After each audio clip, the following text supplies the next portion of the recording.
तरावी कितनी पढ़े? 20 या 8? न तेरी 8 न मेरी 20, जितनी जनाबे मोहम्मद रसूलुल्लाह सल्लल्लाहु अलैहि वसल्लम ने बताई। मेरे भाइयों, ये नमाज पढ़ने जा तो रहे हो, लेकिन ये अकीदा दिल में रखो कि हम रसूलुल्लाह के तरीके पर नमाज पढ़ेंगे। नमाज से पहले वुजू, वुजू से पहले पाकी, आप खुद पाक हों पहले, और फिर छोटी नापाकी क्या है? वुजू। वुजू बनाकर छोटी नापाकी को दूर कर दो, उसके बाद जाइए आप नमाज पढ़ने के लिए। और यह इबादत कैसे करेंगे? जब आप वुजू बनाकर घर से मस्जिद की तरफ निकलेंगे तो अल्लाह ताला हर एक कदम पर तुम्हें एक नेकी देगा, हर कदम पर एक नेकी, और एक गुनाह माफ भी होगा। जैसे एक कदम बढ़ाया एक नेकी मिली और एक गुनाह माफ, दूसरा कदम बढ़ाया एक नेकी मिली और एक गुनाह माफ, तीसरा कदम बढ़ाया एक नेकी मिली और फिर एक गुनाह माफ, चौथा कदम बढ़ाया एक नेकी मिली और एक गुनाह माफ। हजरत ज़ैद इब्ने साबित रजी अल्लाह ताला अन्हु जब मस्जिद से घर की तरफ, जब घर से मस्जिद की तरफ नमाज पढ़ने जाते थे, उनका घर मस्जिद के करीब था, लेकिन फिर भी वो छोटे छोटे कदम रखते थे। लोगों ने पूछा, इतने नजदीक मस्जिद है और तुम जल्दी नहीं आते हो, छोटे छोटे कदम रखते हो? तो उन्होंने यही हदीस पढ़ के सुनाई थी कि अल्लाह के नबी ने फरमाया, तुम में से जब कोई शख्स मस्जिद में नमाज के लिए जाता है तो उसके हर एक कदम पर एक नेकी मिलती है और एक गुनाह माफ हो जाता है। मैं इसलिए छोटे छोटे कदम रखता हूं ताकि मेरे कदम की गिनती ज्यादा हो जाए, मुझे नेकियां ज्यादा मिल जाएं और मेरे गुनाह ज्यादा से ज्यादा मिट जाएं। तो मेरे प्यारे साथियों, ये आपको तभी मिलेगा जब आप घर से वुजू बनाएंगे, और वुजू बनाने के बाद जब घर से निकलेंगे तो हालत वुजू का सवाब, और वुजू में नमाज के लिए जो कदम उठेंगे ये बावुजू होकर जब उठेंगे तो उस पर और ज्यादा सवाब।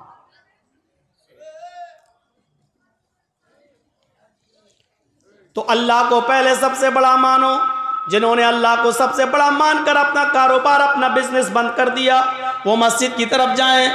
मस्जिद की तरफ जाने वालों, अगर अल्लाह के लिए इबादत करने जा रहे हो तो ठीक, वरना मत जाओ। और अल्लाह के लिए इबादत करने जाने वालों, अगर यह इबादत जनाब मोहम्मद रसूलुल्लाह के तरीके पर करना है तो ठीक।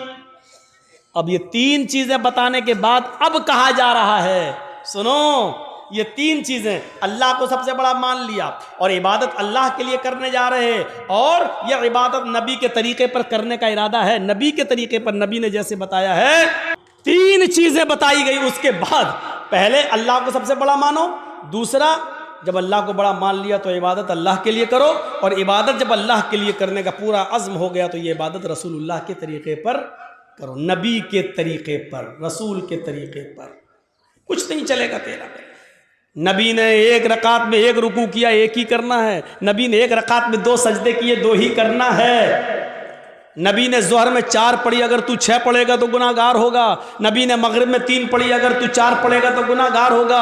नबी ने फजर में 2 पढ़ी, अगर तू 3 या 4 पढ़ेगा तो गुनाहगार होगा। नमाज उतनी ही पढ़ना है जितनी जनाबी मोहम्मद रसूलुल्लाह ने बताई है। तो मेरे भाइयों, अगर ये तरीका नबी का मानते हो तो अब ये 3 चीजें जब तुमने मान ली तब कहा जा रहा है हय्या अलस सलाह, अब आओ नमाज के लिए। देखा, नमाज के लिए कब बुलाया जा रहा है? पहले ये 3 बातें जब बता दी गई और आपके दिमाग में डाल दी गई। ईमानदारी के साथ बताइए, अजान का ये फलसफा और ये मकसद आज से पहले आपने किससे सुना था?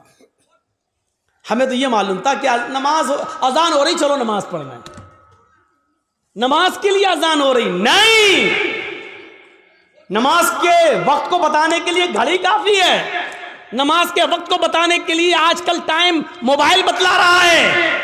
नमाज का वक्त बताने के लिए अजान नहीं है। अजान अल्लाह को सबसे बड़ा बताने के लिए और इबादत अल्लाह की बताने के लिए और तरीका जनाब मोहम्मद रसूलुल्लाह का बताने के लिए ये अजान दी जा रही है। जब ये 3 चीजें आपने एक्सेप्ट कर ली, कबूल कर ली, तब कहा जा रहा है हय्या अलस सलाह, आओ नमाज के लिए।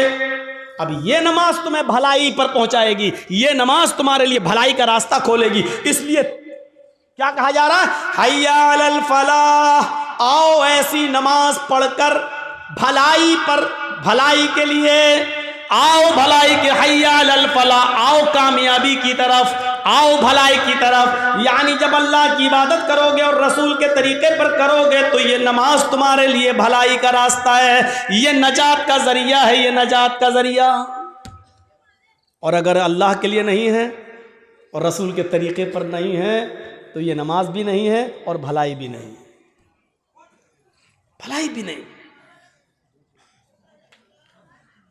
इसके बाद फिर लास्ट में फिर कहा जा रहा है, आए लोगों एक बार फिर सुन लो, अब तक अगर अपने घरों में बैठे हुए हो तो एक बार फिर सुन लो, अल्लाहु अकबर, अल्लाहु अकबर, अल्लाह सबसे बड़ा है, सबसे बड़ा है, ला इलाहा इल्लल्लाह, उसके अलावा कोई इबादत के लायक नहीं। आखिर में ये जुमला कहकर फिर दिमाग में भर दिया कि फिर सोच लो, अब भी घर में रहना है, अब भी दुकान पे बैठना है, अब भी बिजनेस करना है, अब भी सर्विस करना है, अब भी ऑफिस में रहना है।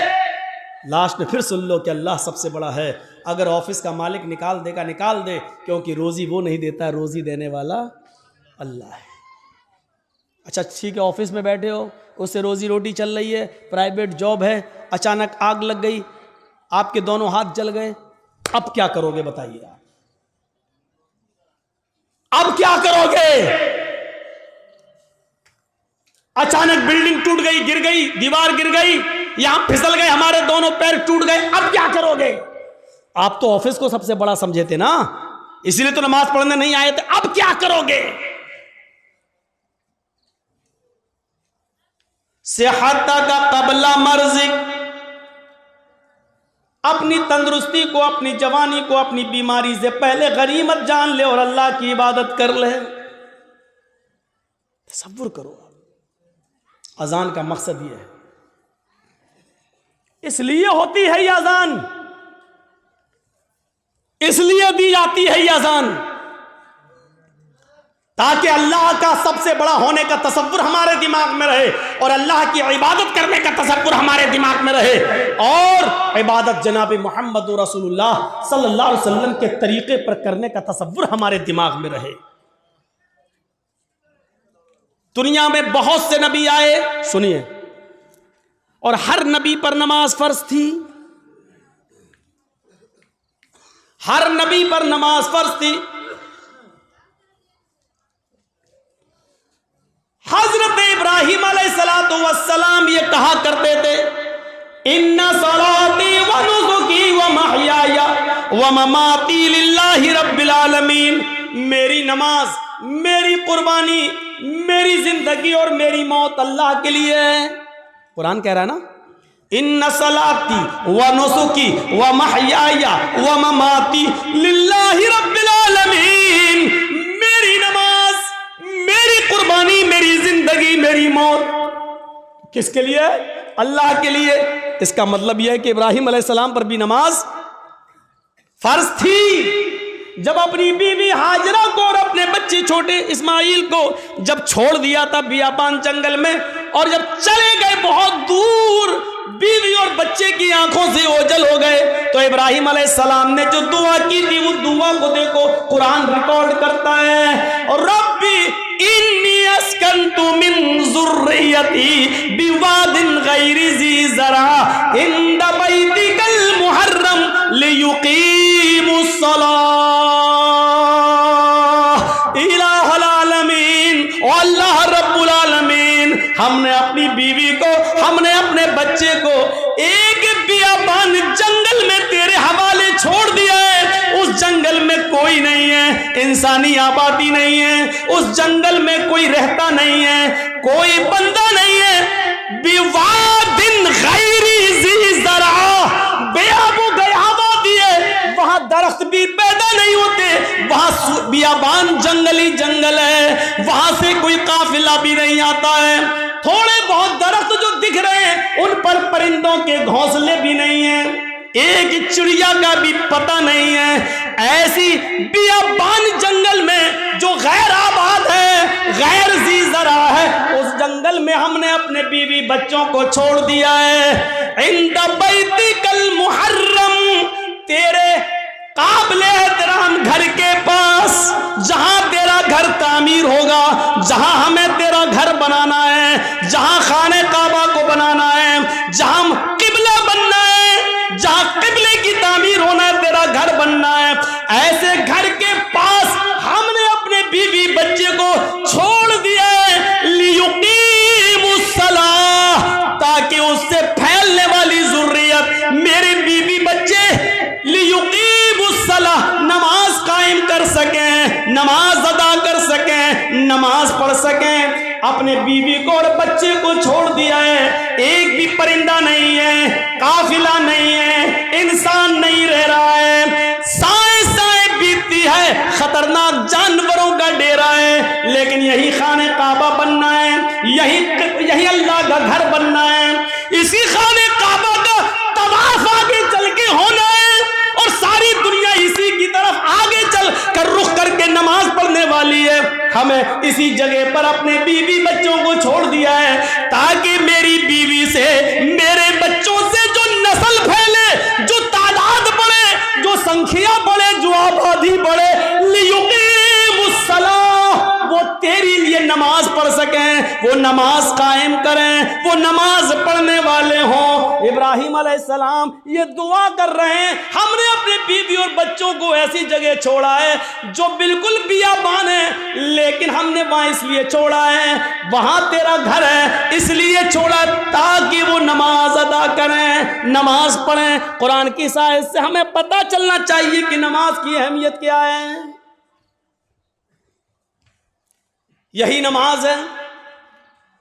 हजरत मूसा अलैहिस्सलातु वस्सलाम को अल्लाह ने हुक्म दिया था, व अक़िमिस्सलात लिज़िक्री, आए मूसा तुम मेरी याद के लिए, मुझे याद करने के लिए नमाज कायम करो। पता चला कि ये नमाज मूसा अलैहिस्सलाम पर भी फर्ज थी, इब्राहिम पर भी फर्ज थी, नूह अलैहिस्सलाम पर भी फर्ज थी। ये नमाज लुकमान अलैहिस्सलाम पर भी फर्ज थी, और लुकमान अलैहिस्सलाम तो अपने बेटे से कह रहे हैं, कुरान कहता है या बुनैया अक़िमिस्सलाह, आए मेरे बेटे नमाज कायम कर। ये नमाज लुकमान और उसके बेटे पर भी फर्ज थी। रहा नबी अकरम का मसला, तो अल्लाह के नबी का मसला तो मैंने अभी बयान कर दिया। अम्मा आयशा कहती हैं अज़ान की आवाज सुनकर मुझे हटा देते, मुझसे दूर हो जाते, ऐसा लगता जैसे मुझे जानते ही नहीं है, ऐसा लगता जैसे मुझे पहचानते ही नहीं है, कभी हमें देखा ही नहीं है, ऐसा महसूस होता है जैसे ये हमें पहचान ही नहीं रहे हैं। ये नमाज का हाल जिसको आज हमने बहुत हल्के में ले लिया है, मर्जी आई पढ़ रहे हैं। अगर नमाज के बारे में सही जानकारी मिल जाए तो उससे आप अंदाजा लगा सकते हैं कि बेनमाजी की मुआशरे में क्या हैसियत है।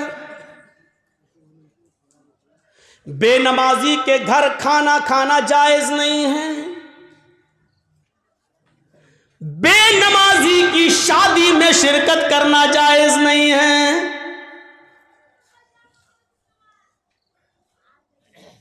अगर किसी लड़की की शादी किसी बेनमाजी से हो जाए तो उस लड़की का बेनमाजी पति के साथ रहना जायज नहीं है। समझाए, मानता है तो ठीक है, नहीं मानता तो अलग हो जाए। सवाल यह है कि वो तलाक ना दे तो तलाक देने की जरूरत ही नहीं है, क्योंकि बेनमाजी मुसलमान ही नहीं है, और जब मुसलमान नहीं है तो किसी काफिर के निकाह में रहने की जरूरत भी नहीं है। ये निकाह ऑटोमेटिकली फिस्क, अपने आप खत्म। बेनमाजी के हाथ का खाना जायज नहीं है, बेनमाजी के हाथ का पानी जायज नहीं है।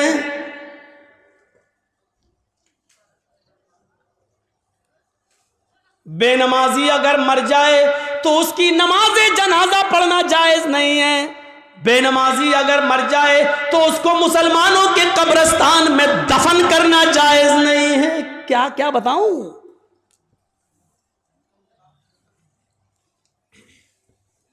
लेकिन सब चल रहा है। कितना बड़ा दिल गुर्दा है आज, जिसकी हैसियत ये हो और शादी के मौके पर हम ये ना देखें। पूछते हैं लड़की पढ़ी लिखी है? हाँ। कितनी? कुरान पढ़ी है। कितना बड़ा कारनामा है, कुरान पढ़ी है। और कुरान खुलता कब है? रमजान में। फिर पूरे रमजान तक बंद रहता है।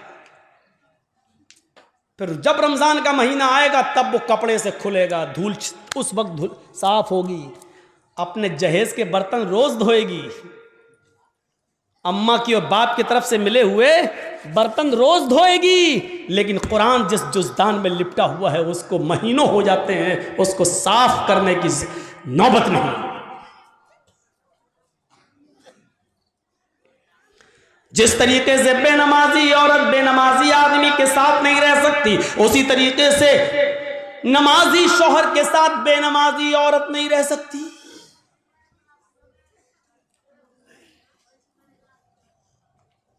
देख रहे हैं आप, इन नबियों पर भी नमाज फर्ज थी। ये अलग बात है कि किसी नबी के ऊपर 2 रकात फर्ज थी, किसी नबी के ऊपर 4 रकात फर्ज थी, किसी नबी के ऊपर 3 रकात फर्ज थी, किसी के ऊपर 2 टाइम की थी, किसी के ऊपर 3 टाइम की थी, सुबह दोपहर शाम, और किसी के ऊपर 5 टाइम भी थी, किसी के ऊपर 4 वक्त की भी नमाज फर्ज थी। लेकिन अल्लाह के नबी जनाब मोहम्मद रसूलुल्लाह सल्लल्लाहु अलैहि वसल्लम जब नबी बनाकर भेजे गए तो आपने ये नमाज 5 वक्त की फर्ज की, क्योंकि अल्लाह ताला ने 50 से 5 वक्त की कर दी। और जब 5 वक्त की फर्ज कर दी गई तो नमाज का उसूल ये बनाया कि फजर में 2 रकात रख दी, जोहर में 4 रकात रख दी, असर में 4 रकात रख दी, मगरिब में 3 रख दी और इशा में 4 रख दी। क्योंकि किसी नबी के ऊपर 2 थी, किसी के ऊपर 3 थी और किसी के ऊपर 4 थी। 2 से कम नहीं थी और 4 से ज्यादा किसी के ऊपर फर्ज नहीं थी। इसलिए अल्लाह के नबी ने 2 भी रखी, 3 भी रखी और 4 भी रखी, ताकि लोगों को इस बात का इल्म हो जाए कि मैं किसी नबी के खिलाफ नहीं हूं। मैंने फजर में 2 रकात नमाज फर्ज की है ताकि उन नबियों की भी इक्तिदा हो जाए जो 2 रकात जो पढ़ा करते थे। 3 रकात भी मैंने मगरिब में रख दी है, क्योंकि कुछ नबियों पर 3 वक्त 3 रकात फर्ज थी, तो मैंने उनको की 3 रकात भी रख दी ताकि उस नबी की सुन्नत भी जिंदा हो जाए। और जिन नबियों पर 4 रकात फर्ज थी हमने ज़ुहर, असर और इशा में 4 रकात फर्ज कर दी ताकि उस नबी की सुन्नत पर भी अमल हो जाए। मैं नबियों का मुखालिफ नहीं हूं, मैं रसूलों का मुखालिफ नहीं हूं। हाँ, मैं आखिरी नबी हूं, अब तरीका मेरा चलेगा, अब रास्ता मेरा चलेगा। दुनिया में 3 ही किस्म की मखलूक है। एक मखलूक जो हमेशा खड़ी रहती है, जैसे पेड़, दरख्त, पहाड़, ये खड़े हैं। कुछ मखलूक झुकी हुई होती है, जैसे भैंस, बकरी, गाय, भेड़। आप देखिए, हम लोग जब ऐसे रुकू में चले आएं तो बिल्कुल वही शक्ल हो जाती है। और कुछ मखलूक ज़मीन से चिपकी हुई होती है, जैसे छिपकली, चूहा। दीवार पे भी चढ़ेगा तो चिपका हुआ होगा, ज़मीन पे होगा तो ऐसे होगा। ये 3 ही किस्म की मखलूक है, चौथी कोई किस्म नहीं है। और अल्लाह कहता है युसब्बिहु लिल्लाहि मा फिस समावाति व मा फिल अर्द, ज़मीन और आसमान की सारी मखलूक अल्लाह की तस्बीह बयान कर रही है, अल्लाह की हम्द व सना बयान कर रही है। अल्लाह के नबी सल्लल्लाहु अलैहि वसल्लम ने नमाज में ये तीनों कंडीशन लागू कर दी है। अल्लाहु अकबर। अय अल्लाह, ये पहाड़ भी तेरी हम्द व सना बयान करते हैं, ये दरख्तों के पत्ते भी हम्द व सना बयान करते हैं। अगर तुझे खड़े होकर की जाने वाली इबादत ज्यादा पसंद है दरख्तों की, पहाड़ों की, तो देख मैं खड़ा हूं। अल्लाह अकबर, मेरी इस अदा को कबूल कर ले। अगर तुझे 4 पैर वाले जानवरों की इबादत तो देख मैं झुक गया हूं, अल्लाहू अकबर, मैंने रुकू कर लिया है, देख मैंने भी उनकी तरह शक्ल बना ली है। अगर तुझे छिपकली, चूहे और जमीन पर रेंगने वाले कीड़े मकोड़े, सांप बिच्छुओं की इबादत और उनकी तस्बीह पसंद है, तो देख मैं सजदा कर रहा हूं, अल्लाहू अकबर, जमीन पर चिपक गए, सजदा कर लिया। अय अल्लाह, अगर तुझे ये हयात पसंद है तो मैं भी इस हयात को कर रहा हूं। तीनों चीजें नमाज के अंदर लागू कर दी हैं। पता नहीं अल्लाह को कौन सी अदा ज्यादा पसंद है। अल्लाह तीनों अदाओं में से जो तुझे पसंद है वो कबूल कर ले। आइए एक और चीज बताता हूं आपको। अल्लाह के नबी सल्लल्लाहु अलैहि वसल्लम के पास चंद सहाबा आते हैं। हाँ सुनिए, जबरदस्त चीज। चंद सहाबा आते हैं और आकर कहते हैं, अय अल्लाह के नबी सल्लल्लाहु अलैहि वसल्लम, मैं जब मस्जिदों में नमाज पढ़ने जाता हूं तो ये काफिर कान लगा लगा कर सुनते हैं, दीवारों पर कान लगा कर सुनते हैं। जब हम जोर से मस्जिदों में नमाज की हालत में कुरान की तिलावत जब मैं जोर से करता हूं तो ये काफिर सुन लेते हैं बाहर से, फिर ये मस्जिदों में घुस जाते हैं और बेतहाशा मारते हैं, इतना मारते हैं कि मारते मारते पीड़ते पीड़ते हमें बदहाल कर देते हैं, लहू लुहान कर देते हैं। अल्लाह के नबी ने पूछा, अच्छा ये बताओ वो किस वक्त कान लगाकर सुनते हैं तुम्हारी दीवारों पर? कहा अल्लाह के नबी, शाम को जब काम करके वापस आते हैं, बहुत देर हो गई, तकरीबन 1.5 घंटा 1 घंटा, वहां बड़ा शोर हो रहा है, वो पीछे वो लोग सुन ही नहीं रहे, पता नहीं क्या खुरापाते कर रहे हैं। बच्चे नहीं हैं उसमें, कुछ बड़े भी हैं। उधर देखिए वो पीछे, और अभी तक नहीं सुन रहे। देखो वो फिर छलांग लगा रहा, कूद रहा, उनकी आवाज़ यहाँ तक आ रही है। कोई ऐसा आदमी नहीं है जो उनको भगा दे, उनको कह दे घर जाए।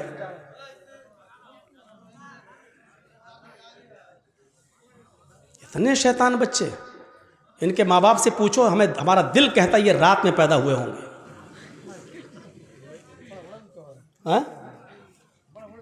हाँ बड़ा बड़ा भी है, हमको यहाँ से दिख रहा है, अभी निगाह इतनी कमजोर थोड़ी हुई हमारी।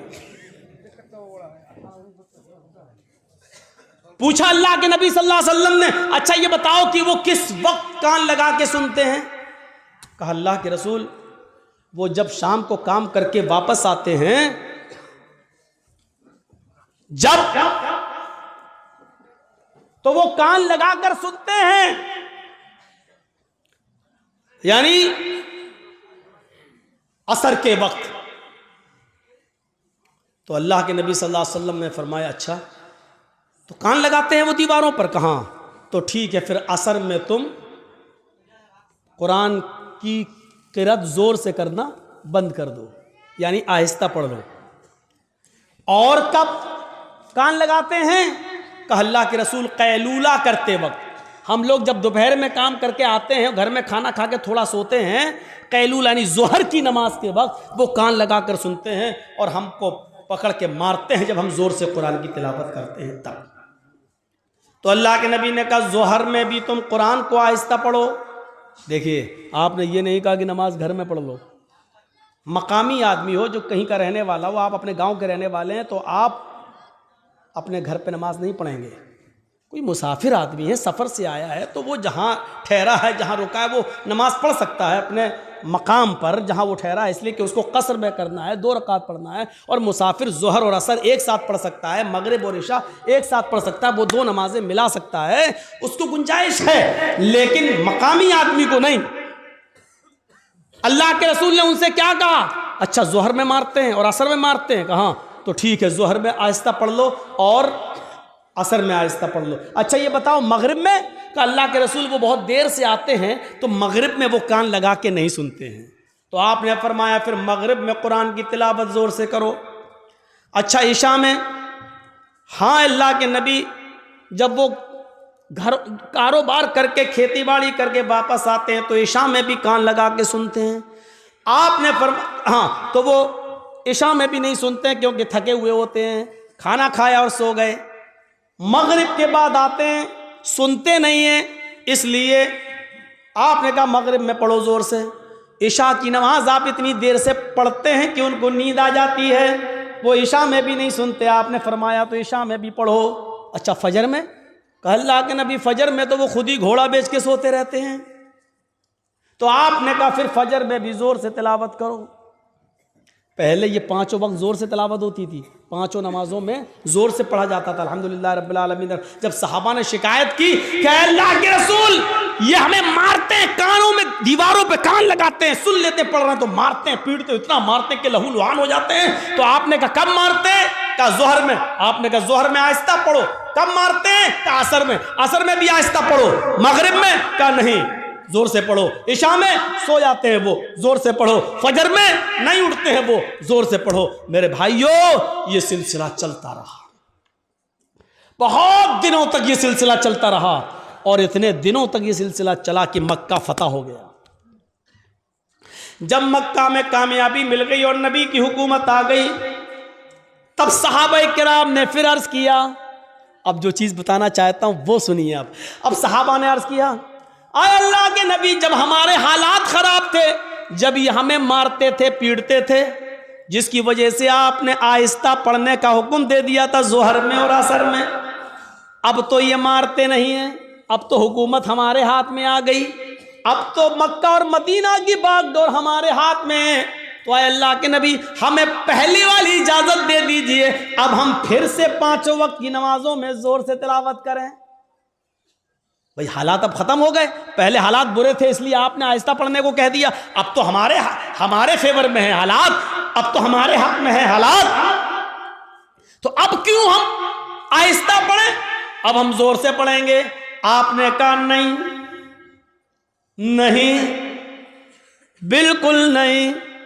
सहाबा ने कहा अल्लाह के रसूल क्या ये वजह नहीं थी कि ये लोग हमें मारते थे इसलिए आपने आहिस्ता पढ़ने के लिए कह दिया था? आपने कहा वजह यही थी। कहा जब वो रीजन खत्म हो गया, जब वो वजह खत्म हो गई, तो अब जोर से पढ़ने की इजाजत क्यों नहीं दी जा रही है? अल्लाह के नबी ने क्या फरमाया? आपने फरमाया इसलिए कि बाद में आने वाले लोग जब ये सोचेंगे कि जोहर में, असर में आहिस्ता पढ़ने की इजाजत क्यों दी, और मगरिब में, इशा में और फजर में जोर से तिलावत क्यों की जाती है, जब ये बाद में आने वाले लोगों को पता चलेगा, जब वो इसकी हिस्ट्री पढ़ेंगे, जब वो हदीसें पढ़ेंगे, जब उनको मालूम होगा कि सहाबा किराम मार खाते थे, इतना पीटे जाते थे कि उनकी चमड़ी उधड़ जाती थी, लहू लोहान हो जाते थे, इसके बावजूद उन्होंने नमाज नहीं छोड़ी, मारे खाई लेकिन नमाज पढ़ी, आहिस्ता पढ़ी लेकिन पढ़ी, नमाज छोड़ी नहीं है। जब उनको इस बात का इल्म होगा तब उनको पता चलेगा कि साहबा किराम ने बड़ी से बड़ी मुसीबतें झेली हैं लेकिन नमाज नहीं छोड़ी है, नमाज तर्क नहीं की है, तो फिर वो भी नमाजी बन जाएंगे, वो भी नमाज के पाबंद हो जाएंगे। अब आपको अंदाजा है मेरे भाइयों, साहबा किराम मारे खाते थे, इतना पीटते थे कि उनकी चमड़ी उधड़ जाती थी, जिससे खून बहता था, लेकिन इसके बावजूद नमाज पढ़ रहे हैं। अल्लाह के रसूल ने कहा जोर से मत पढ़ो, आहिस्ता पढ़ो, लेकिन पढ़ो। नमाज ऐसी कंडीशन में भी माफ नहीं, हट्टे खट्टे तंदुरुस्त हैं और नमाज नहीं पढ़ते। और जुर्रत देखो, बहादुरी, हिम्मत तो देखो, अजान की आवाज आ रही है, कुछ लोग मस्जिद में नमाज के लिए जा भी रहे हैं, लेकिन कलेजा इतना बड़ा कि उन नमाजियों के सामने होटलों पे बैठ के चाय हम पी रहे हैं। हमारा दिल और हमारा कलेजा कितना मजबूत है। या अल्लाह, तेरा अजाब कैसे रुका हुआ है। इतनी बड़ी गलती अगर पुरानी पिछले ज़माने की उम्मतों ने की होती तो अभी तक आग और पत्थर के अजाब से वो हलाक हो गए होते। अल्लाह रब्बुल आलमीन का अजाब हम पर आ क्यों नहीं रहा है? इसकी वजह क्या है? इतना बड़ा कलेजा। मस्जिद के सामने होटल के बाहर, मस्जिद के बाहर होटल पे बैठ जाए हम, और नमाज मस्जिद के अंदर हो रही हो, और हम मस्जिद के सामने से गुजर जाएं साइकिल लेकर और बाइक लेकर।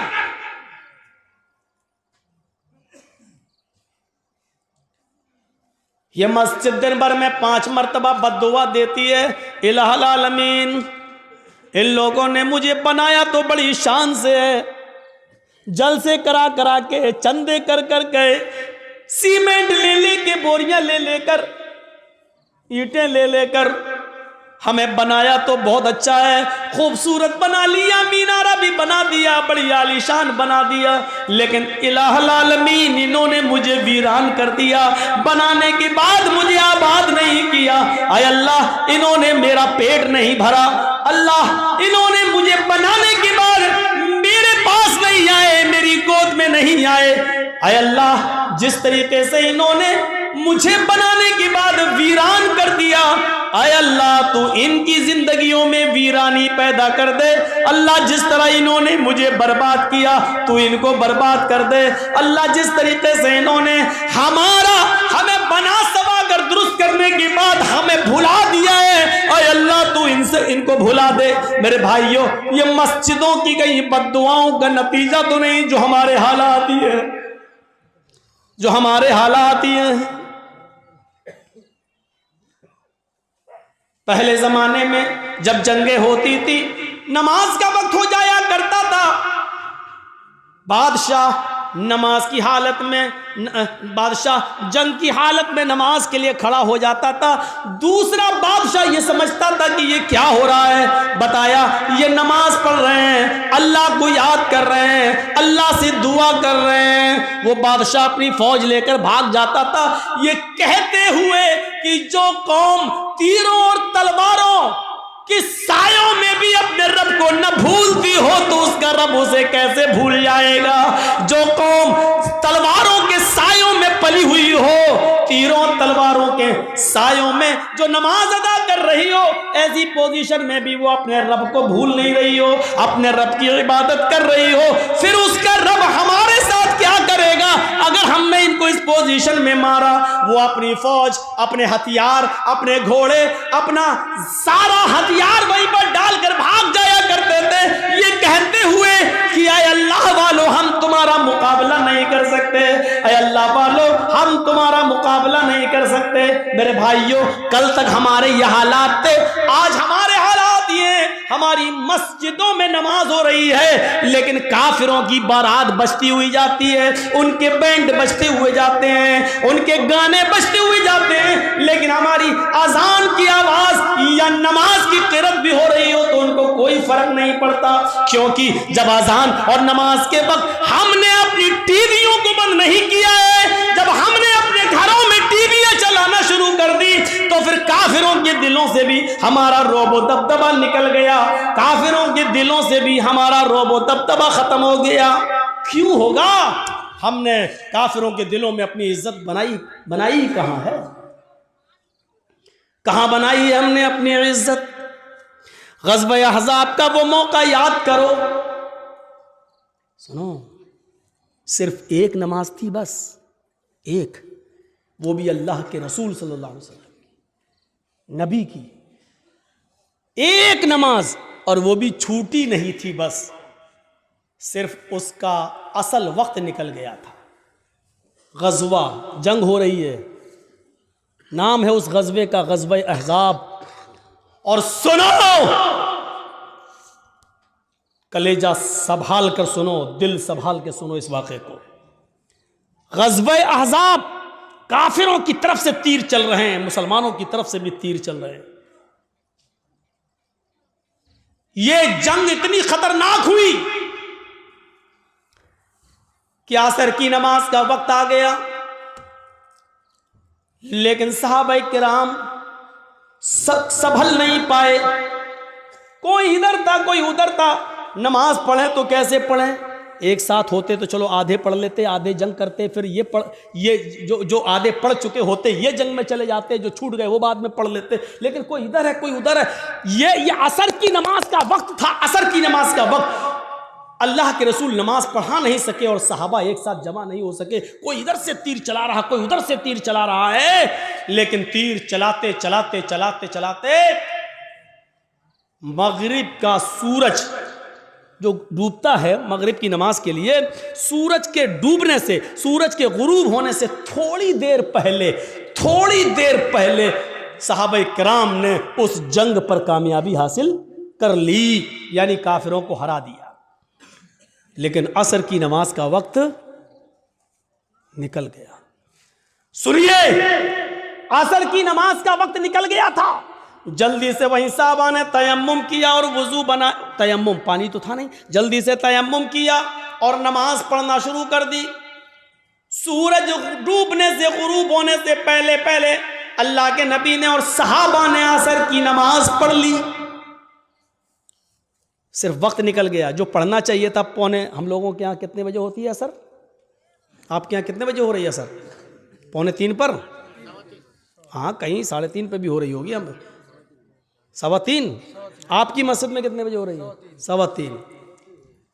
अब 3:15 की जगह पर कोई आदमी 5:15 पे नमाज पढ़े तो वक्त निकल गया है ना उसका, असर का।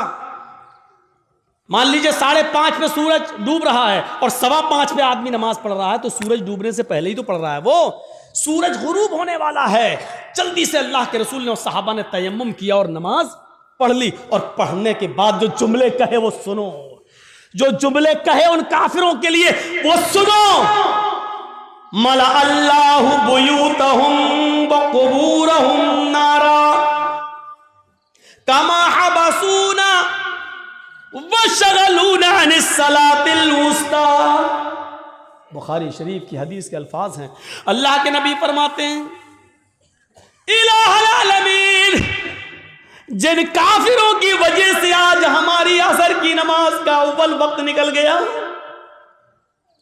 आय अल्लाह, जिन काफिरों की वजह से आज मेरी असर की नमाज का असली वक्त निकल गया, वक्त पर हम नमाज नहीं पढ़ सके, सूरज डूबने से पहले आज हमने असर की नमाज पढ़ी, इसके जिम्मेदार ये काफिर है, ये जंग करने वाले, इनकी वजह से मेरी असर की नमाज का वक्त निकला है। मला अल्लाहु बुयूतहुम, आय अल्लाह इनके घरों को तू आग से भर दे, आय अल्लाह इनके घरों में आग लगा दे, आय अल्लाह इनके घरों में तू आग से भर दे। नमाज के वक्त अपने घरों में बैठने वालों, नबी अकरम की इस बद्दुआ पर जरा गौर करो। मला अल्लाहु बुयूतहुम, आय अल्लाह इनके घरों को तू आग से भर दे। मेरे नबी ने कभी किसी को बद्दुआ नहीं दी, मार खाया फिर भी माफ कर दिया।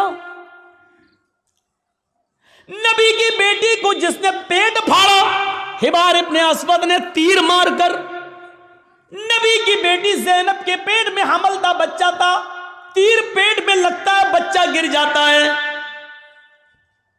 ज़ैनब मदीने पहुंचती है, होश में आती है तो उनको पता चलता है कि मेरे पेट का बच्चा गिर गया है, जाये हो गया है। इस सदमे को वो बर्दाश्त न कर सकी, इंतकाल कर गई। 10 साल के बाद जब हिबार इब्ने अस्वद सामने आया और मदीने में अल्लाह के नबी से माफी मांगने लगा कि मुझे माफ कर दो, मैं भी मुजरिम हूं, आपकी बेटी का कातिल हूं, 10 साल पहले आपकी बेटी के पेट में तीर मारा था, हमल गिर गया था। नबी अकरम की आंखों में आंसू आ गए, बेटी की याद आ गई, रोने लगे। लेकिन कहते हिबार, मेरी बेटी के कातिल मैंने आज तक अपने लिए और अपने खानदान के लिए कभी बदला नहीं लिया। आज तूने माफी मांगी, जा, मैंने तुझे भी माफ कर दिया, जा जा जा हिबार, मेरी बेटी के कातिल, मैंने अपनी बेटी के कत्ल का खून माफ कर दिया। वो हमजा जो नबी का चचा और हिंदा ने पेट फाड़ा, नाक काटी, कान काटा, जबान काटी और इसी में धागा डालकर नाक, कान, जबान का हार बनाकर अपने गले में पहना। वो हिंदा जिसने हमजा का पेट फाड़ के कलेजा निकाला और चबाया, हिम्मत नहीं कर सकी उसको खाने की, थूक देती है। कटी हुई गर्दन, फटा हुआ पेट, निकला हुआ कलेजा, कटी हुई नाक, कटा हुआ कान, कटी हुई जबान, ये लाश जब नबी के सामने आई तो आपकी आंखों में आंसू आ गए और कहा, आए हमजा, कयामत तक जितने भी लोग अल्लाह की राह में कत्ल किए जाएंगे ये शहीद होंगे, लेकिन तू कयामत के दिन सैयदुल शुहदा बनाकर उठाया जाएगा, तमाम शहीदों का सरदार बनाकर उठाया जाएगा। ऐसा हाल करने वाली हिंदा जब नबी के सामने आई तो आपने कहा, क्या चाहती हो? माफी। आपने कहा, हिंदा जा, मैंने तुझे भी माफ कर दिया। ओ मेरे चचा की कातिल, जा, मैंने तुझे भी माफ कर दिया। मेरी चचा की लाश को बिगाड़ने वाली, जा, मैंने तुझे भी माफ कर दिया। लेकिन इंसान हूं, बुरा लगता है, तू मेरे सामने मत आना, क्योंकि जब तू मेरे सामने आएगी तो मुझे चचा की लाश याद आ जाएगी। हमारे नबी ने कभी किसी को बद्दुआ नहीं दी। ताइफ वालों ने इतना मारा कि सर फट गया, सर से खून निकला, पैरों पे गिरा, खून जम गया, जूते तक उतर नहीं पा रहे थे उस जमे हुए खून की वजह से। दो फरिश्ते आए, अल्लाह के नबी, कहो तो इन ताइफ वालों को दो पहाड़ियों के बीच में पीस दूं। मैं जब गया था हज के उम्रे के लिए तो मेरे वहाँ बहुत प्रोग्राम कराए गए थे। जिद्दा में हुए, दम्माम में हुए और मक्के में हुए, मदीने में हुए। तो हमको ताइफ भी लोग लेकर गए और वो पहाड़ी हमको दिखाई थी लोगों ने। वहाँ ताइफ के अंदर जिस पहाड़ी पर चढ़कर काफिरों ने नबी अकरम को पत्थर मारे, वहाँ के लोग जो थे वो, उन लोगों ने बताया कि मौलाना साहब ये वो जगह है, यहाँ नबी खड़े थे, ऊपर से काफिर पत्थर मार रहे थे। उस जगह को देखा है हमने अपनी आंखों से। काफी ऊंचाई पर पत्थर मार रहे, जोर से पत्थर, ऊंचाई से पत्थर मारेंगे और वो नबी के सर पे लगेगा तो कितनी जोर से लगता होगा। फरिश्ते मौजूद, वो दोनों पहाड़ी जिसके बीच में ताइफ बसा हुआ है, अगर इस पहाड़ी को यहां से लाया जाए, उस पहाड़ी को यहां से लाया जाए, दोनों को मिलाया जाए तो इस पहाड़ी के बीच में जितने लोग रहते हैं कब पिस के सुरमा बन जाए कुछ नहीं कहा जा सकता। फरिश्तों ने कहा, आप कहिए तो इन ताइफ वालों को इस दोनों पहाड़ियों के बीच में लाकर पीस दें, इनको कुचल दें, इनको खत्म कर दें, इनको बर्बाद कर दें। तो अल्लाह के रसूल ने क्या कहा? नहीं। फरिश्तों ने दोबारा कहा तो अल्लाह के नबी ने फरमाया, अल्लाहुम्मा हद कौमी फइन्नहुम ला यअलमून। आए फरिश्तों, नहीं नहीं, इनको मारो नहीं, अल्लाह इनको हिदायत देगा और इंशाअल्लाह इनकी पुश्त से आने वाली नस्लें मुसलमान होंगी, इनकी नस्लें कलमा पढ़ने वाली होंगी, मुझे नबी मानने वाली होंगी। आए अल्लाह तू इनको हिदायत दे, ये मुझे जानती नहीं है कि मैं कौन हूं। आपने उस मौके पर भी बदला नहीं लिया। देख रहे हैं आप, बेटी के कातिल को माफ कर रहे हैं, बदला नहीं ले रहे हैं, हिंदा को माफ कर रहे हैं, इंतकाम नहीं ले रहे हैं। ताइफ में पत्थर खाने के बावजूद फरिश्ते पत्थरों का ताइफ वालों को पीसना चाहते हैं, लेकिन नबी इंतकाम नहीं ले रहे हैं। कह रहे हैं, अल्लाह तू इनको हिदायत दे। मार खाकर दुआएं देने वाले नबी, लेकिन आज उसूल देखो, जिसने कभी बद्दुआ नहीं दी आज वो बद्दुआ दे रहा है। क्या कह रहा है? मला अल्लाहु बुयूतहुम, आय अल्लाह इन काफिरों के घरों को आग से भर दे, इसलिए कि आज इन्होंने मेरी बेटी को कत्ल नहीं किया, मेरे चचा का कलेजा नहीं निकाला, नाक नहीं काटी, कान नहीं काटा, इन्होंने आज मुझे नहीं मारा, बल्कि आज इनकी वजह से असर की नमाज का वक्त निकला। गौर करो, बेटी को मारा तो उसको माफ कर दिया, चचा का कलेजा निकाल के खाने वाली को माफ कर दिया, लेकिन जिनकी वजह से असर की नमाज छूट गई, वक्त पर नहीं पढ़ सके, उनको माफ नहीं कर रहे। अल्लाह के नबी कह रहे हैं, मला अल्लाहु बुयूतहुम, ऐ अल्लाह इनके घरों को तू आग से भर दे, और जब ये मर जाए आग में, और जब इनकी कब्रों, जब इनको दफन किया जाए कब्रों में, तो कुबूरहुम, ऐ अल्लाह मरने के बाद भी इनको बख्शना नहीं, इनकी कब्रों में भी आग लगा देना। कितनी डेंजर बद्दुआ है। अंदाजा लगाओ, नमाज जिनकी वजह से छूट रही है वो भी सोचें। जर्जी साहब नमाज पढ़ते हैं, नमाज का वक्त हो रहा है, मस्जिद में जा रहे हैं, और आप नमाज के वक्त में अपने घर में नाश्ता कराने ले जा रहे हैं। तो इसका मतलब यह है कि आपकी वजह से नमाज छूट रही है, आप सबब बन रहे हैं। या तो नमाज से इतना पहले नाश्ता कराना चाहिए था कि अजान के फौरन बाद नमाज पढ़ी जा सके, या फिर नमाज के बाद आपको नाश्ता कराना चाहिए था। आप ऐसे मौके पर क्यों ले जा रहे हैं? ये ज़हन गौर करिएगा, गौर करिएगा। वो जंग हो रही है, अल्लाह सबब मत बनिए किसी का। आप खुद नमाज पढ़ने रहे, दूसरे की भी नमाज छुड़वा रहे हैं आप, ये एक और गुनाह है। काफिर तो वैसे ही जहन्नमी है, लेकिन अल्लाह के रसूल सल्लल्लाहु अलैहि वसल्लम क्या कह रहे हैं? अल्लाह इनके घरों को आग से भर दे, और मरने के बाद जब ये कब्र में दफन हो तो इनकी कब्रों को भी तू आग से भर दे। कमा हबसूना व शगलूना अनिस सलातिल वुस्ता, क्योंकि आज इनकी वजह से मेरी असर की नमाज छूट गई। ओफो, एक वक्त की नमाज, और वो भी छूटी नहीं, पढ़ ली। मगरिब के बाद नहीं पढ़ रहे हैं, मगरिब से पहले ही पढ़ रहे हैं, लेकिन असल वक्त निकल जाने की वजह से अब हम अंदाज़ा लगाएं हम कहाँ खड़े हैं। मौलाना जर्जी साहब, आप चाहे कितना बोल लो नमाज के ऊपर, सुबह फजर की नमाज में हम फिर नहीं आएंगे, घर में सोते रहेंगे। हम तो बड़े बाप के बेटे हैं, हमारे ऊपर तो किसी की तक़रीरों का असर नहीं हुआ।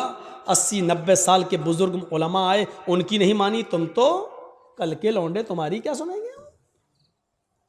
तुम्हारे जैसे 336 मौलवी रोज़ बोलते हैं, किसी की नहीं सुनी हमने, तुम्हारी क्या सुने? इस तकरीर के ख़त्म होने के बाद फिर भी फजर की नमाज में अगर हमने जमात के साथ नमाज नहीं पढ़ी तो लिख लो, आप अपने जलसा कराने में नाकाम हो गए। सोच लो, आपको कोई कामयाबी नहीं मिली जलसा कराने की। अगर तकरीरों से ईमान में ताजगी पैदा ना हो, मस्जिदों में नमाजियों की तादाद न बढ़े, तो बेकार हैं ऐसे जलसे। इससे बेहतर था कि इशा की नमाज के बाद आप सोते और फजर की नमाज से पहले आप उठकर फजर की नमाज पढ़ लेते जमात के साथ। यह आपके लिए तकरीर सुनने से बेहतर होता। एक सहाबी रात भर नमाज पढ़ते रहे, अल्लाहु अकबर, दुआ मांगते, फिर नमाज पढ़ी, दुआ मांगते रहे, नमाज पढ़ी, नमाज पे नमाज, सजदे पे सजदे, इशा से लेकर फजर तक बराबर नमाज पढ़ते रहे। नीयत थी फजर की नमाज पढ़कर सोएंगे, लेकिन थोड़ी देर पहले, फजर की नमाज से थोड़ी देर पहले उनकी आंख लग गई। अब सुनो, फजर की नमाज से थोड़ी देर पहले, भाई रात भर जाग लिए तो थोड़ी देर पहले ऐसे वैसे लेटे थे, चलो थोड़ा लेट जाते हैं, कमर सीधी करते हैं, अभी अजान का वक्त होने वाला, गए काम से। थोड़ी देर की बात आंख खुली, मस्जिद में नमाज हो रही है, जल्दी से वुजू बनाया, नमाज में शामिल हो गए। जमात तो मिल गई, दोनों रकातें मिल गईं, लेकिन फजर की नमाज से पहले जो 2 रकात सुन्नत पढ़ी जाती थी वो नहीं पढ़ पाए। सुन रहे हैं? गौर से सुनिए, वो नहीं पढ़ पाए। फजर की जमात नहीं छूटी थी, जमात मिल गई। भाई सो के उठे, जल्दी से वजू बनाए, मस्जिद में चले गए, नमाज तो पढ़ ली, दोनों रकातें मिल गई, लेकिन सुन्नतें नहीं पढ़ पाए। बाद में जब वो सुन्नतें पढ़ने लगे, सुन्नतें पढ़ने के बाद फ़र्ज़ नमाज के बाद जब अल्लाह के नबी ने सलाम फेर दिया, सलाम फेरने के बाद देखा कि वो कोई सुन्नत पढ़ रहा है। सुन्नत के बाद जब आपने उनको बुलाया, आपने उनसे कहा ये बाद में तुम कौन सी नमाज पढ़ रहे थे? कहा अल्लाह के रसूल, वो रात भर नमाज पढ़ी थी, मैंने इबादत की थी, और फजर की नमाज से थोड़ा पहले मुझे नींद आ गई, आँख खुली तो मैंने जल्दी से वज़ू बनाया, मस्जिद में आ गया, जमात खड़ी थी, तो जमात के होते हुए हमने सुन्नत नहीं पढ़ी, पहले जमात पढ़ ली, बाद में सुन्नत पढ़ ली। तो अल्लाह के रसूल ने जो जवाब दिया वो सुनिए। आपने फरमाया, काश तो पूरी रात आराम से सोता, काश तो पूरी रात इशा की नमाज के बाद से लेकर फजर तक आराम से सोता, गहरी नींद में सोता, लेकिन फजर की नमाज से पहले उठकर वुजू बना लेता और फजर की नमाज से पहले 2 रकात सुन्नत पढ़ लेता। अल्लाह की कसम, फजर से पहले 2 रकात सुन्नत अगर पढ़ लेता तो ये 2 सुन्नतें तेरे लिए रात भर की इबादत से ज्यादा बेहतर होती।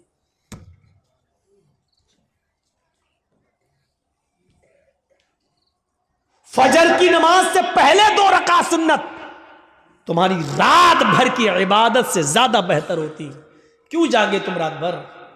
यानी ऐसी इबादत से क्या फायदा कि जलसा सुनो 12 बजे तक, 1 बजे तक, और सोते सोते 2 बज जाए, और फजर की नमाज में जब आप उठ ना सके और मस्जिद में ना जा सके, तो ऐसे जलसों से क्या फायदा? ये बंद होने चाहिए ड्रामे। हाँ, मैं इसको ड्रामा कहता हूं। जो जलसे लोगों को नमाजी ना बना सके वो ड्रामा है। जो तकरीरें लोगों के दिलों में ईमान ताजा ना कर सके वो नौटंकियां हैं। वो लैला मजनू की कहानियां हैं। तसव्वुर कीजिए हम कहां हैं। नमाज कितनी जरूरी चीज है हमारी सोसाइटी और हमारे समाज में और हमारे लिए। रमजान का चांद देखा जाता है और ईद का भी देखा जाता है।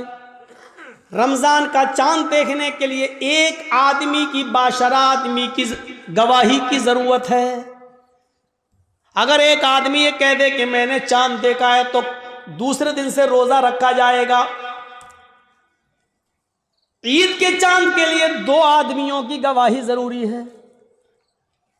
ईद के चांद के लिए उसूल है। अब रमजान के लिए 1 आदमी की गवाही काफी है, लेकिन ईद के चांद के लिए 2 की गवाही चाहिए। क्यों चाहिए? अल्लाह के नबी से पूछो। हर चीज का जवाब हमारे पास नहीं है, बस नबी ने कह दिया, हमें मानना पड़ेगा। ईद की चांद के लिए 2 आदमी की गवाही चाहिए है? लेकिन जब रमजान में 1 आदमी की गवाही आप मानेंगे या ईद के चांद के लिए 2 आदमी की गवाही मानेंगे, तो उस वक्त भी देखा जाएगा ये 1 आदमी जो रोजे की गवाही दे रहा है, ये 5 वक्त का नमाजी है या नहीं है। अगर 5 वक्त का नमाजी है, बाशरा है, समाज में इसको झूठा नहीं कहा जाता है, इसकी बात मानी जाती है, दीनदार है, नमाजी है, तो उसकी बात मानी जाएगी। नमाज रोजे का पाबंद नहीं है, जुमे तक की नमाज नहीं पढ़ता है और ऐसा आदमी गवाही दे रहा है, तो उसकी गवाही भी, चाहे वो कितना भी सच बोल रहा हो, उसकी गवाही भी उसकी जेब में घुसेड़ दी जाएगी। भाग, नहीं तस्लीम किया। रोजे का चांद 1 आदमी की गवाही है, और 1 आदमी अगर नहीं देखता चांद, लेकिन एक औरत चांद देखती है, तो 1 औरत की गवाही नहीं मानी जाएगी। 2 औरतों की गवाही 1 मर्द के बराबर है। लिहाजा औरतें 2 होना चाहिए, आदमी 1 आदमी अगर कह दे बाशरा हो कि मैंने रोजे का चांद देखा है रमजान का, तो रोजा रखा जाएगा। लेकिन 1 औरत, चाहे वो कितनी भी नेक हो, दीनदार हो, नमाजी, तहज्जुद गुजार हो, लेकिन 1 औरत अगर चांद की गवाही देती है तो उसकी बात नहीं मानी जाएगी। 2 औरतें होना चाहिए। ऐसे ही ईद का चांद 2 मर्दों की गवाही चाहिए, लेकिन 2 मर्दों ने नहीं देखा है, 1 मर्द ने देखा है और 1 औरत ने, तो नहीं मानी जाएगी। 1 मर्द ने देखा है तो 2 औरतें होनी चाहिए, या 4 औरतें होनी चाहिए,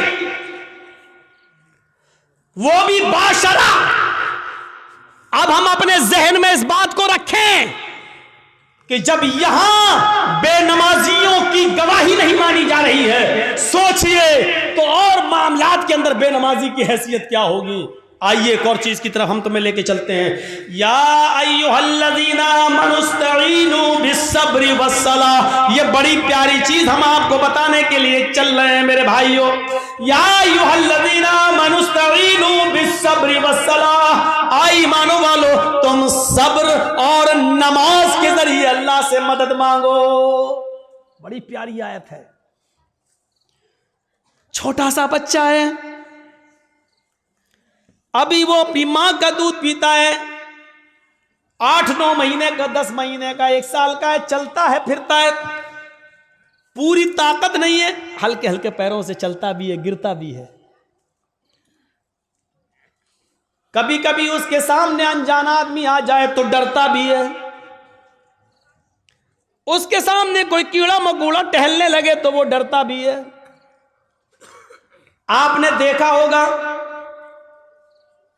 मां ने अपने बच्चे को छोड़ा, चलना सिखा रही है, थोड़ा चलता है गिरता है, थोड़ा चलता है गिरता है। माँ थोड़ी दूर हट के देखती है, देखे कितनी दूर जाता है बच्चा। बच्चा थोड़ी दूर गया, वहां कोई जानवर देखा, कोई कीड़ा मकोड़ा देखा, वो उधर से पलटा भागता है अपने मां के पास। मां जल्दी से अपने दोनों बाहें फैला देती है और बच्चा जब डरता है तो वो अपनी मां की गोद में आ जाता है। जैसे ही बच्चा अपनी मां की गोद में आता है, वो अपने आप को बिल्कुल महफूज कर लेता है, समझ लेता है। अब वो समझता है कि मैं सबसे बड़े खतरे से टल चुका हूं। अब सबसे बड़ी मुसीबत, भाई बच्चे के लिए तो वही सबसे बड़ी मुसीबत है जिससे वो डर रहा है। बच्चा अपनी मां की गोद में आया और जैसे ही वो अपने मां की गोद में आता है, वो समझता है कि अब मुझे कोई खतरा नहीं है, क्योंकि मैं एक सुरक्षित गोद में आ गया हूं, एक महफूज गोद में के अंदर आ गया हूं। अब मुझे दुनिया व माफिया का कोई खतरा नहीं है। बच्चा अपनी मां की गोद में आ जाता है तो वो दुनिया के बड़े से बड़े खतरे से अपने आप को महफूज समझ लेता है। कुरान यही फरमा रहा है, लोगों नमाज ये मां की गोद है। तुम्हारे लिए बड़े से बड़े खतरे जब तुम्हारे सामने आए, बड़ी से बड़ी मुसीबतें जब तुम्हारे सामने आए, बड़े से बड़े खौफनाक मरहले जब तुम्हारे सामने आए, तो तुम नमाज की आगोश में आ जाओ, नमाज की गोद में आ जाओ। जब तुम मस्जिद में आ जाओगे, नमाज की आगोश में आ जाओगे, तो तुम उस खतरे से महफूज हो गए।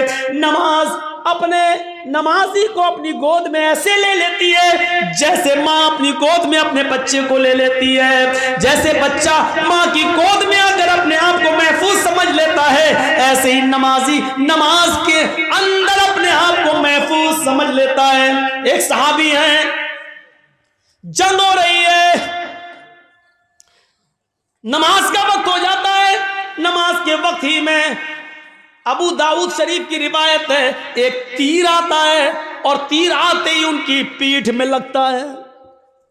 और सोचो, तीर किसी की पीठ में लग जाए और नमाज के अंदर लग जाए।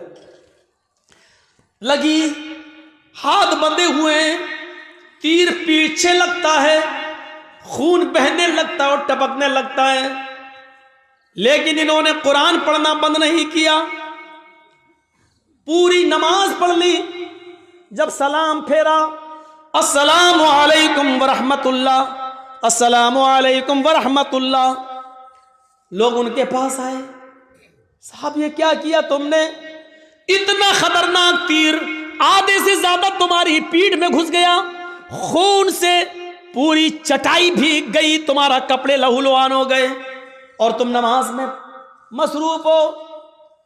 उस सहाबी ने जवाब दिया, जब मैं नमाज पढ़ रहा था, अल्लाह की कसम मेरी पीठ में कब तीर लगा मुझे पता ही नहीं चला, इसलिए कि मैं सूरह कहफ की तिलावत कर रहा था और सूरह कहफ की तिलावत करते हुए मुझे इतना मजा आ रहा था, इतना इंजॉय मिल रहा था। सूरह कहफ की तिलावत में मुझे तीर की तकलीफ भुला दिया, मुझे पता ही नहीं चल रहा है कि मुझे तीर लगा है। ये तो तुम अभी बतला रहे हो कि मुझे तीर लगा है, अब देख रहा हूं कि ये खून है, मुझे तो एहसास ही नहीं हुआ।